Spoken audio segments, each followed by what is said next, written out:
Establishing UCC contract trusts.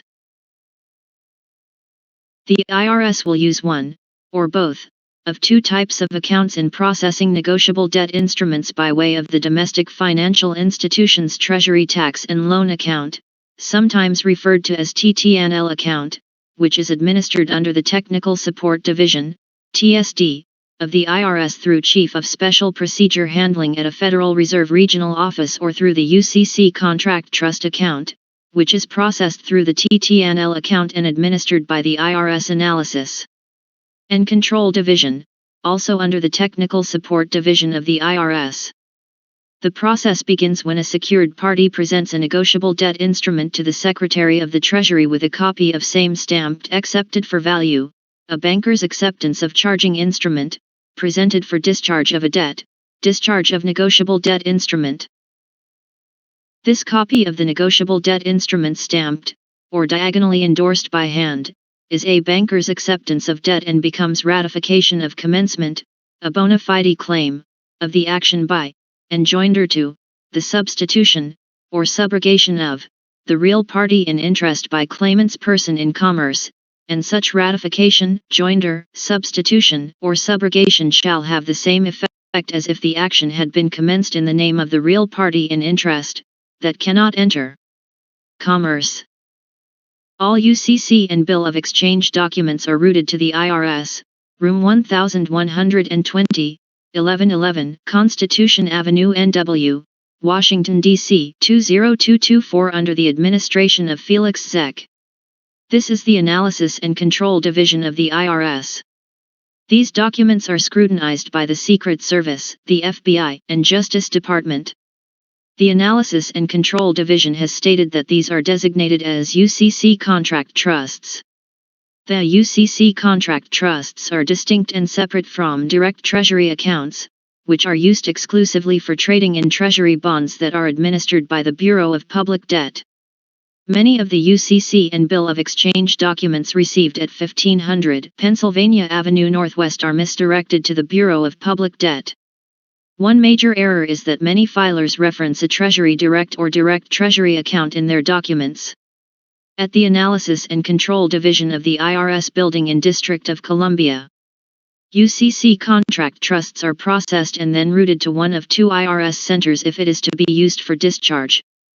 For east of the Mississippi they are routed to Cincinnati, Ohio. West of the river they are sent to Fresno, California.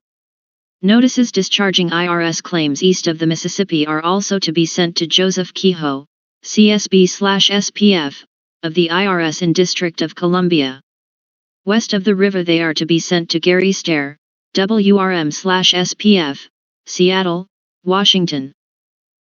Current reports indicate that UCC files and paperwork are scrutinized by the Secret Service, the Justice Department, FBI, routed to the CID, then to the IRS Technical Support Division, TSD, in the state from where the secured party initiated the discharge.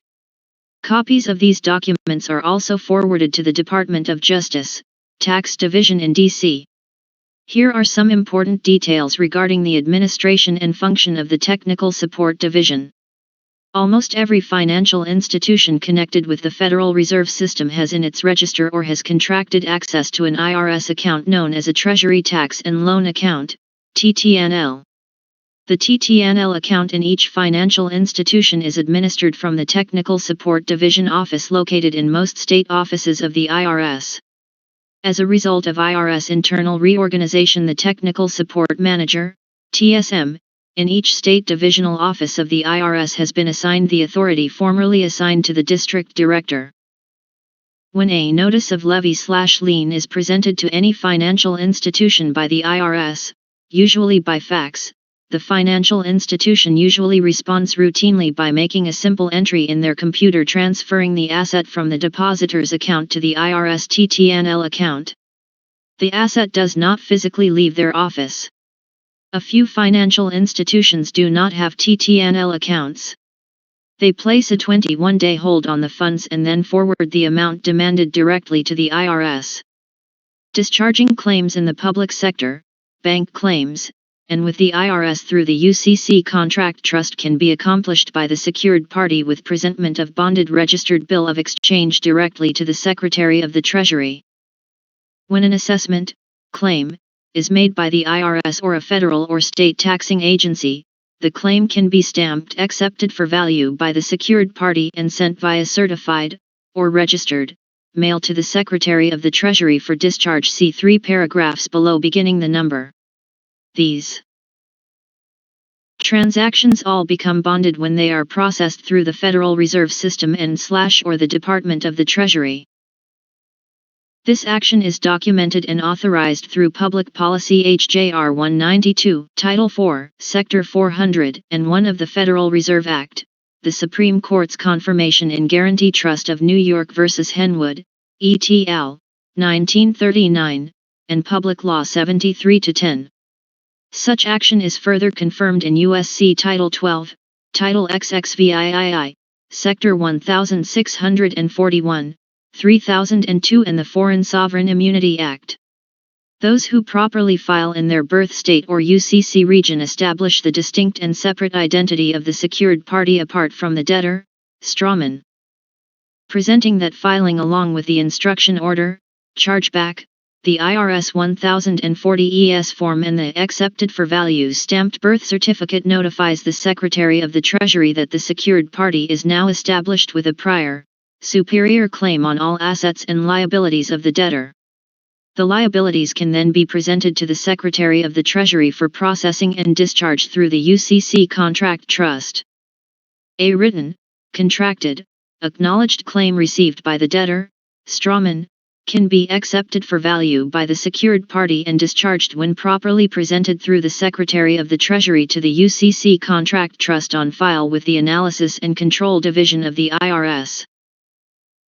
The number, which becomes the UCC contract trust and the TTNL account number, from a certified mail green card, Form 3811, showing the date of acknowledgement provides the secured party, and all other bankers, parties, with evidence that the Secretary of the Treasury has received the documents. If there is no written dishonor or return after 15 calendar days from the certified mail receipt date, then the transaction is acknowledged as not dishonored and now stands as pre-approved. These documents become the notification forms of credit for the bank. It is during this 15-day period that the UCC contract trust account of the secured party is credited and its equity is pre-approved for acceptance through the TTNL account. This credit step is in accord with and mandated by the Administrative Procedures Act at 5 U.S.C. 706.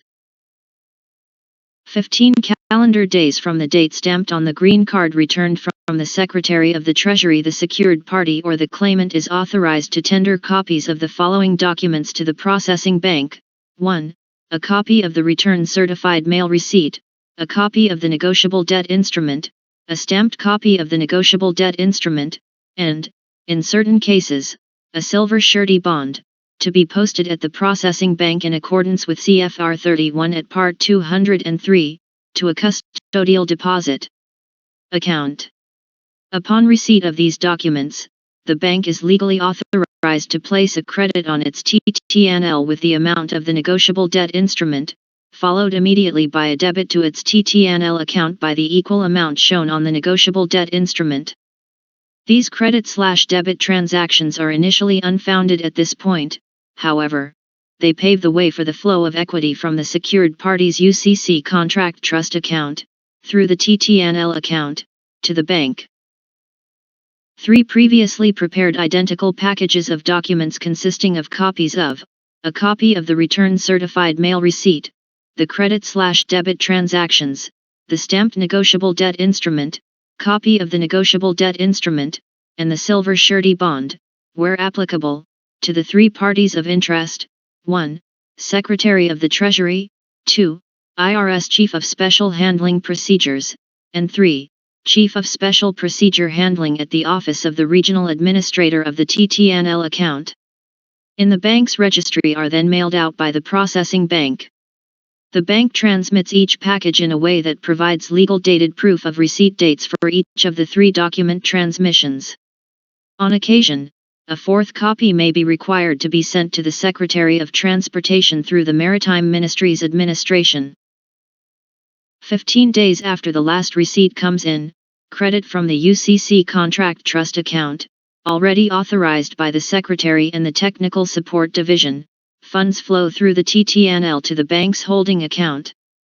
The bank will receive no written notice of credit. If there is no objection, rejection, or dishonor from any party at interest within 15 days after last receipt, then the credit that is already on the bank's ledger is authorized as approved and irreversibly funded.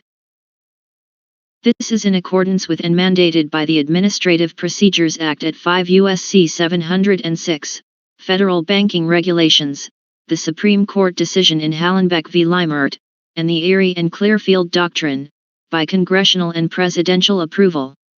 With the expiration of the hold period, the bank's equity is cleared and validated by electronic extraction from the secured party's UCC contract trust account.